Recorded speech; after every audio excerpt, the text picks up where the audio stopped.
The Saqqara bird is a small wooden object displayed behind glass in the Egyptian Museum in Cairo. Its shape suggests a bird with outstretched wings and a vertical tail. The artifact was discovered in 1898 within a tomb at Saqqara, an ancient burial ground south of modern Cairo. The tomb itself contained a mix of everyday items placed alongside the deceased. This wooden figure measures roughly 14 centimeters from beak to tail. Its surface shows smooth carving and traces of age-darkened wood. The wings are straight and flat, extending sideways without feathers carved in detail. Their edges appear deliberate rather than decorative. A tall vertical tail rises from the rear of the body. Unlike many bird carvings, the tail is not fanned or curved. No inscriptions appear on the object's surface. The absence of text leaves its intended name and use unstated. The head of the figure is simplified, with no eyes or beak details. This minimalism contrasts with more elaborate animal figures from the same period. Museum labels date the object to the Ptolemaic period, around the 2nd century BCE. This was a time when traditional Egyptian practices mixed with Greek artistic influences. Other wooden birds have been found in Egyptian contexts, often associated with religious symbolism. Many of those examples depict falcons or the ba, a bird-shaped aspect of the soul. Paint traces are faint or absent on the Saqqara bird. This suggests either wear over time or an original preference for unpainted wood. The wood itself is believed to be sycamore fig, a material commonly used in ancient Egyptian carvings. Sycamore was readily available and held symbolic significance. The base of the object shows no clear stand or mounting point. This raises questions about how it was originally positioned or displayed. Nearby artifacts from Saqqara include wooden boats placed in tombs. These boats were symbolic vessels for travel in the afterlife. Some scholars compare the bird's shape to simple models or toys. Ancient Egyptian children are known to have played with wooden figures and wheeled animals. The wings lack curvature when viewed from the side. Their straight profile differs from depictions of birds in flight seen in wall reliefs. The tail fin stands perpendicular to the wings.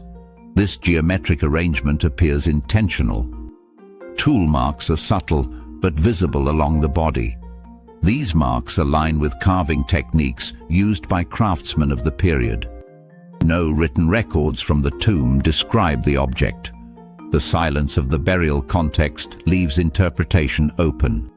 Similar-sized wooden figures appear in museum collections across Egypt.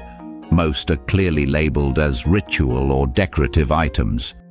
The Saqqara bird's simplicity draws attention when placed beside more ornate carvings. This contrast makes it visually distinctive. Photographs of the artifact often emphasize its silhouette. The outline alone prompts comparison with various forms. Scholars have examined the proportions of the wings to the body. Measurements show a balance rather than exaggeration. The lack of movable parts distinguishes it from known mechanical toys of antiquity. Nothing on the surface suggests joints or cords.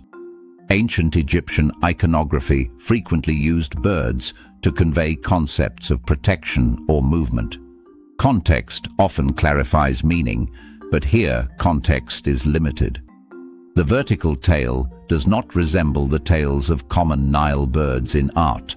Many Egyptian bird depictions favor horizontal tail feathers. The object's discovery location within a tomb suggests funerary significance, yet its plain form differs from typical grave goods. Some museum catalogues list it simply as a wooden bird. This neutral label reflects uncertainty rather than interpretation. Drawings made by early Egyptologists record the object from multiple angles. These sketches highlight its unusual geometry. The wings show slight downward tilt near the body. Whether this was intentional or a result of age remains unclear. No accompanying pedestal was found during excavation. The bird appears to have been placed directly among other items. Carvings of birds on temple walls usually include feathers and motion cues. The Saqqara bird avoids such detailing. The object's durability suggests careful craftsmanship. Thin wooden wings surviving over 2 millennia is notable. Comparative examples from Saqqara include amulets and figurines shaped as animals. Most are much smaller or highly stylized. The Saqqara necropolis itself spans thousands of years of burials. Objects from different eras often coexist within its sands. Museum lighting casts a clear shadow of the bird's outline. That shadow emphasizes the straight lines of wings and tail. The body lacks any visible cavity or opening. This rules out certain ceremonial uses known from other wooden objects. Ancient texts describe ritual standards topped with animal figures. Those standards, however, usually include sockets or poles. The bird's center of mass appears forward of the tail. This can be seen when the object rests on a flat surface. Scholars have debated whether the form is symbolic or functional. The artifact itself provides limited clues either way. No pigments have been conclusively identified on the surface. This leaves open the question of its original appearance. The wingspan is wide relative to the body length. This proportion is uncommon in purely decorative birds. Nearby museum cases include labeled votive offerings. The Saqqara bird stands apart by its lack of inscription. Ancient workshops produced items in series as well as one-off pieces. No identical example of this bird has been confirmed. The grain of the wood runs along the wings. This alignment adds strength but also reflects intentional planning. Some reconstructions show the object suspended by a string. No wear marks conclusively support or contradict this idea. The tomb context offers few clues about the owner's status. Without that information, social meaning remains uncertain. Over time, the bird has become a focal point in discussions of ancient craftsmanship. The discussion itself reflects modern curiosity. What purpose might this small wooden bird have served within its original setting at Saqqara? Be sure to like, follow and subscribe for more ancient questions.